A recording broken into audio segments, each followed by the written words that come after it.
नमस्कार दोस्तों, मैं हूं रंजन साहू। आज हम पुराणों के बारे में बात करेंगे और डायरेक्टली इस टॉपिक पे आते हैं कि भगवान वेद व्यास जी ने वेदा का विभाजन किया। चार वेदा को उन्होंने विभाजन करके सब में नॉलेज सेक्शंस बनाए, जिस नॉलेज सेक्शन को हम वेदांता कहते हैं या उपनिषद कहते हैं। तो आज हमारे पास 108 उपनिषद है और उन्होंने उसी उपनिषदों का ज्ञान को हमें भगवत गीता में दिया। उन्होंने उसी उपनिषद के ज्ञान को हमें 18 पुराण में, 18 सब पुराण में, 18 सब पुराण में, यानी कि 18 महापुराण है, 18 सब पुराण है, 18 सब पुराण है, यानी कि करीब करीब 54 पुराण है। और भी अलग अलग जगह पे छोटे छोटे पुराण हैं जो कंबाइन करके इंडिविजुअल राइटर्स ने लिखे हैं। बीच बीच में कुछ कुछ कहानियाँ जोड़ी गई है, कुछ निकाली गई है। और ये समझना बहुत ज़रूरी है कि पूरा अभिनवा, यानी कि जो पुराना है लेकिन आज भी रेलेवेंट है और आज भी वो हमारे गृहस्थ जीवन में, हमारे सामाजिक जीवन में वो उपयोगी है। उसे समझना, उसे कोडिफाई करना ये बहुत ज़रूरी है। और उसे किस तरह से इंटरेस्ट से पढ़ा जा सकता है, क्योंकि हर व्यक्ति ये सारी चीज़ों को नहीं पढ़ सकता। क्योंकि अगर ये वेदा को भी पढ़ेगा, उपनिषदों को, भगवद गीता और इतने सारे 54 पुराण है, साथ ही साथ सूत्रास हैं, स्मृतिस है, इतिहास है। अगर इतना पढ़ने के लिए उसे कम से कम 500 साल लगेंगे, जो सबके लिए पॉसिबल नहीं है। वो उनका इंटरेस्ट होता है, इसीलिए हम अपौरुषीय मानते हैं इसको। इसीलिए हम भगवान वेद व्यास जी को पूजा करते हैं या भगवान आदि शंकराचार्य को पूजा करते हैं, क्योंकि उन्होंने एक कम समय में इतना कुछ कर दिया जो अपौरुषीय, जो हम सोच नहीं सकते। क्योंकि हम भगवद गीता इतनी बार पढ़ने के बाद भी कभी कभी ऐसा लगता है अरे वो श्लोका छूट गया, वो श्लोका छूट गया, है ना। तो अब मैंने जैसा कहा कि पूरा अभिनवा, यानी कि जो पुराना है वो आज भी रिलेवेंट है और आज भी वो हमारे मतलब काम की चीज़ है। और जैसे कि काम की चीज़, मैं ये बोलूँगा कि अगर पुराण नहीं होते तो इतने सारे देवी देवताओं के मंदिर नहीं होते, क्योंकि उसी से मतलब उसकी कहानियों से प्रेरित होकर लोगों ने मंदिर बनाए, लोगों ने सगुण ब्राह्मण को पूजा करना शुरू किया। अगर वो नहीं होते तो इतने सारे नाटक जो हम देखते हैं, जो ड्रामास देखते हैं, जो प्लेस देखते हैं, जो फिल्में देखते हैं, वो नहीं होते। और इतने सारे जो डांस फॉर्म है, खास करके जो भरतनाट्यम है या जो योगा के बारे में डिस्क्रिप्शंस है, या समझ लीजिए कि जितना संसार में हम भौतिक जगत में, भारत देश में जितना हम चीज़ें देख पा रहे हैं, उसका सब जिक्र जो है, कॉस्मोलॉजी है, बाद में जो स्टोन्स है, ऐसी कोई चीज़ नहीं है जो जिस टॉपिक को पुराणों ने कवर नहीं किया है, ठीक है। और लेकिन उसको कोडिफाई करके उसको समझ कर लेना बहुत इंपॉर्टेंट है। किसी के मन में ये शंका आ सकती है कि बहुत सारे कैरेक्टर फिक्टिशियस थे, बहुत सारे कैरेक्टर्स उसमें माइथोलॉजिकल कैरेक्टर थे, और बहुत सारे चीज़ें जो स्टोरी जो है वो डाइजेस्ट नहीं कर पाते, क्योंकि 10,000 साल, 5,000 साल ऐसे कुछ कुछ चीज़ें लिखा है। वो हो सकता है, वो हो सकता है, लेकिन हमें, क्योंकि हमें अच्छाई चीज़ों को लेना है, तो मैं उसको आपको एक तरीका बताऊंगा कि किस तरीके से हम पुराणों को समझ सकते हैं, जो और हम उसका उपयोग कर सकते हैं। चलो मान लेते हैं थोड़ी देर के लिए कि सारे कैरेक्टर फिक्टिशियस थे, माइथोलॉजिकल थे। लेकिन ये भी तो सच है ना, पिछले 150-200 साल में कितने सारे महान पुरुष हमारे धरती पर जन्म लिए, हमारे देश में जन्म लिए। चाहे वो स्वामी विवेकानंद जी हो, या महात्मा गांधी हो, या मदर टेरेसा हो, या बहुत सारे ऐसे हमारे फ्रीडम फाइटर्स हुए हैं, बहुत सारे इंटेलेक्चुअल्स हुए हैं। कितने लोग उनकी तरह बन पाए, कितने लोग महात्मा गांधी की तरह बन पाए, कितने लोग स्वामी विवेकानंद की तरह बन पाए, है ना। कोई एकाध बन पाएगा या कोई बन ही नहीं पाएगा, क्योंकि ऐसे महान पुरुष कभी कभी ही जन्म लेते हैं। ठीक है ना।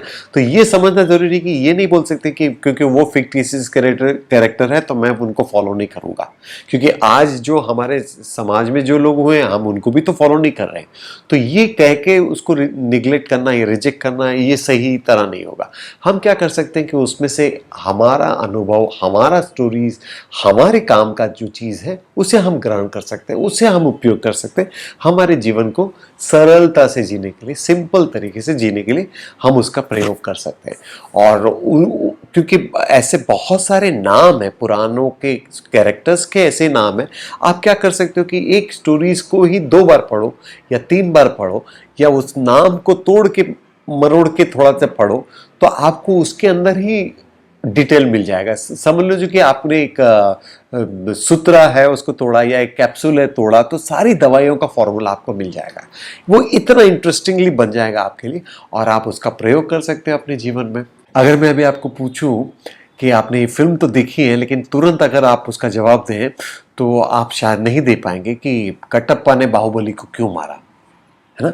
या तो फिर हैरी पॉटर के इतने बड़े सीरीज थे, बहुत लोगों ने पूरी सीरीज देखे, 2-2 बार देखे, 3-3 बार देखे, लेकिन अगर मैं कहूँ कि तीसरे पार्ट में उसके क्या स्टोरी था तो आपको बहुत समय लगेगा सोचने के लिए।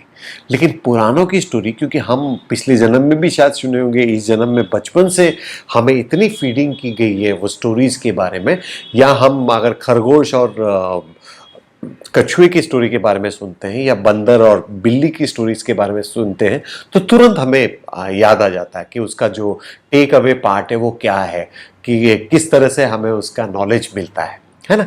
तो पुरानों को अगर हम उसको विस्तार करके सुनने की कोशिश करेंगे, समझने की कोशिश करेंगे, क्योंकि ये सूत्रा जो फॉर्म है, क्योंकि सबका ज्ञान ग्रहण करने का जो तरीका है, जो एक्सपीरियंस है, जिसका जो इंटरेस्ट है, वो सबका अलग अलग है।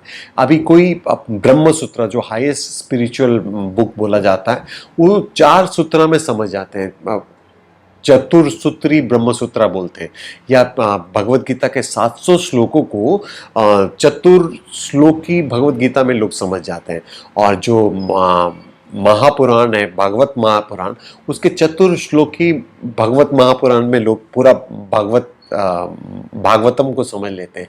ऐसे भी गुणी और ज्ञानी लोग हैं, लेकिन हर कोई उस चीज को ग्रहण नहीं कर पाता, क्योंकि हर किसी का इंटरेस्ट अलग है, हर किसी का माइंड ग्रैबिंग पावर अलग है। तो उसके लिए वो क्या करते हैं कि उसको इतना अच्छे से मैग्नीफाई करके, उसको इतना अच्छे से प्रेजेंट करके बताते हैं, और वहां पर आपको ये देखना होगा कि आपके लिए वो टेक अवे क्या है, जिसे आप उपयोग करके अपने जीवन को सरल बना सकते हो। जैसे कि मुंडक उपनिषद का बहुत प्रचलित मंत्र है, सत्यमेव जयते, अथर्ववेद से है, और जो हमारे देश में बहुत प्रचलित भी है, सत्यमेव जयते। तो उसे याद रखना थोड़ा सा कठिन हो सकता है, लेकिन आपको अगर राजा हरिश्चंद्र की कहानी को याद रखना है तो बहुत सिंपल तरीके से आप याद रखोगे कि उसका टेक अवे क्या है, कि राजा हरिश्चंद्र ने पूरी तरह से एंड तक, शुरू से लेकर आखिर तक उन्होंने सच ही बोला। बहुत सारी विपदा आई, लेकिन जीत उनकी, अल्टीमेटली जीत उनकी हुई। तो ठीक है, तो इस मंत्रा को प्रेजेंट करने के लिए पूरी हरिश्चंद्र की कहानी को बताया गया। लेकिन ये याद रखिए कि क्योंकि एक मंत्रा को हम भूल सकते हैं, लेकिन राजा हरिश्चंद्र की कहानी को हम हमेशा याद रखेंगे। और जैसे कि भगवत गीता के चैप्टर 4 में 34 और 35 श्लोका में दिया है कि गुरु की हमेशा सेवा करो, गुरु के पास जाओ, गुरु के चरणों में बैठो, गुरु से ज्ञान प्रदान करो, गुरु को भगवान का रूप दो। अब इसी श्लोका को, चैप्टर 4 के 34-35 श्लोका को एकलव्य और द्रोणाचार्य की कहानी में विस्तार से बताया, मैग्नीफाई करके बताया। मैं ये एक कहानी बता रहा हूं, लेकिन ऐसे बहुत सारी कहानी बहुत सारे पुराणों में, ठीक है। और जैसे कि दूसरा जो श्लोका था और जो बहुत प्रचलित स्टोरी थी, और चैप्टर 8 का श्लोका नंबर 6 से, जो कि मरते समय भगवत गीता में जो दिया है कि मरते समय जो आप जो लास्ट अल्टीमेटली अटैचमेंट रहेगा, जो थॉट रहेगा, उसी तरह से आपका जीवन होगा। अगला जीवन जो होगा, अगला जन्म जो होगा, तो उसी को जड़ भारत की स्टोरी में हमको एलोबरेट करके बताया। तो वो इतना इंटरेस्टिंगली स्टोरी है कि वो कैसे हिरन से अपना लगाव रहता है, वो फिर हिरन बनता है, फिर उसका लगाव छूटता है, और किस तरह से उसने जीवन व्यतीत करता है। जैसे ही जड़ भारत का स्टोरी आता है तो हमको ये याद आता है, अरे टेक अवे क्या है, उसका टेक अवे क्या है, उससे हमें क्या ग्रैब करना चाहिए। जैसे कि भगवत गीता के चैप्टर नंबर 9 और श्लोका नंबर 14 में भगवान कृष्ण कहते हैं कि तुम मेरे बारे में सोचो, मेरे नाम के जप करो। तो उसके जप के लिए और मेरे नाम को निरंतर जपते रहो या मुझे याद करते रहो, जिस तरह से कहा गया। तो वहां पर ये बताया गया ध्रुव की जो स्टोरी है, ध्रुव महाराज की जो स्टोरी है, या प्रहलाद महाराज की स्टोरी है, जैसे उनको कैसा मोक्ष मिला, ओम नमो भगवते वासुदेवाय करके। तो मन जपा का बताया गया, तो उस चैप्टर से उस हिस्से को एलोबरेट करके बताया गया। या चैप्टर 2 के श्लोका नंबर 12 को अगर आप देखेंगे कि ऐसा कोई काल नहीं हुआ जहां पर मैं और तुम नहीं हो या ये सारे लोग नहीं है। तो अब उसी को स्टोरीज में अगर पुराना की स्टोरी में देखेंगे तो बैकुंठ में जो चौकीदार थे दो, जया विजया, वही दूसरे सतयुग में हिरण्यकश्यप बनते हैं, वही त्रेता युग में रावण और कुंभकर्ण बनते हैं, वही महाभारत के युग में शिशुपाल और दंतवक्र बनते हैं। ठीक है ना। तो अब यहाँ पर क्या है कि विष्णु जी भी हैं, ये दोनों कैरेक्टर भी हैं, जो बैकुंठ में भी हैं, जो सत्ययुग में भी हैं, जो त्रेता युग में है और जो द्वापर युग में भी।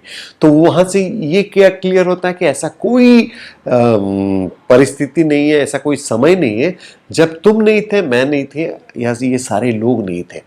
मैंने जब मेरे वेदांता के गुरु को सुना तो उन्होंने बताया कि सबसे पहले आप भगवत गीता पढ़ो, उसको अच्छे तरह से समझने की कोशिश करो। उसके बाद जब भी कोई पुराणों की स्टोरी तुम सुनो तो उसका लॉजिक ढूंढने से अच्छा कि वो कहाँ पे हुआ होगा, क्या हुआ होगा, उससे बेटर क्या है कि उसकी स्टोरी को आप भगवत गीता के श्लोकास में ढूंढने की कोशिश करो कि ये श्लोका में जो दिया है इसी का एलोबरेट, इसी का मैग्नीफाई स्टोरी है जो कि पुराणों में है। सिर्फ मेरा ये मत है, मेरा मत है, यहाँ कहीं लिखा नहीं है, ना किसी गुरु ने मुझे कहा है, लेकिन ये मेरा मत क्या है कि पुराणों की जो स्टोरीज हैं उसका खाली, जैसे मैंने कहा कि आपने अगर उसको कोडिफाई किया, उसको अगर आपने भगवत गीता के एंगल से देखा तो आपको हर चीज़ रेलिवेंट लगेगी, हर चीज़ एकदम एक्यूरेट लगेगा, और उसको आप लॉजिकली, उसको प्रैक्टिकली ढूंढने से अच्छा उसको आप एक स्टेप बैक आइए और उसको भगवत गीता में ढूंढिए। भगवत गीता के श्लोकों को ढूंढना है तो आप, और इंटरेस्ट जग रहा है तो आप उपनिषदों में जा सकते हैं। ठीक है, ये उसका एक क्रम होता है। और मेरा जो मानना है, मुझे जो लगता है, इसका जो सबसे माइनस पॉइंट ये है, जैसे कि आज के तारीख में हम बहुत सारे क्राइम से आधारित सीरियल को देखते हैं, टीवी पर आता है। अब टीवी चैनल वाले का, प्रोड्यूसर का, डायरेक्टर्स का, एक्टर्स का यही इंटेंशन होगा कि लोगों को इस क्राइम के बारे में जागरूक करें ताकि लोग अपना बचाव करें, और बहुत सारे लोग उससे बचाव भी करते हैं। लेकिन ऐसे भी कुछ लोग हैं जो वहां से वो क्राइम सीखते हैं, है ना। क्योंकि अगर आप देखने जाओगे, सीसीटीवी कैमरा आने के बाद भी क्राइम का रेट बढ़ते जा रहा है। ठीक है, जो क्रिमिनल मेंटेलिटी के लोग हैं वो तो क्रिमिनल मेंटेलिटी के ही रहेंगे, लेकिन जो लोग सुधार के लोग हैं, अब आप ये वीडियो देख रहे हो तो इसका मतलब ये है कि आपको इंटरेस्ट है स्पिरिचुअलिटी में, वरना आप देखते ही नहीं थे।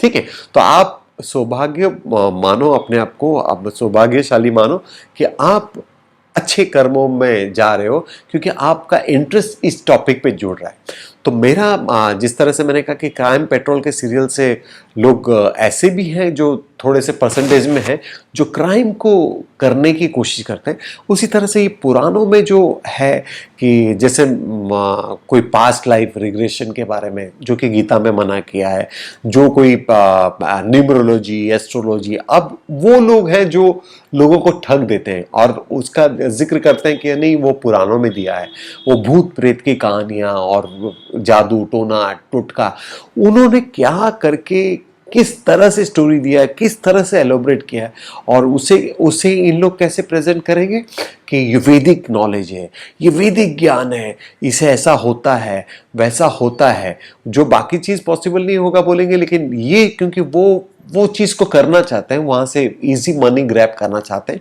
तो क्या करेंगे, इस चीज़ को वो इतना बढ़ावा देंगे कि आपको वो फंसा सके। ठीक है, तो यहाँ पर ये समझना बहुत ज़रूरी है। जब भी कोई बोले कि वेदांता में दिया है, वेदा में दिया है, तो आप उससे पूछो कि कौन से श्लोका में दिया है, कौन से ग्रंथों में दिया है। ठीक है ना, तो उसके बाद ही उस पर आप भरोसा करो।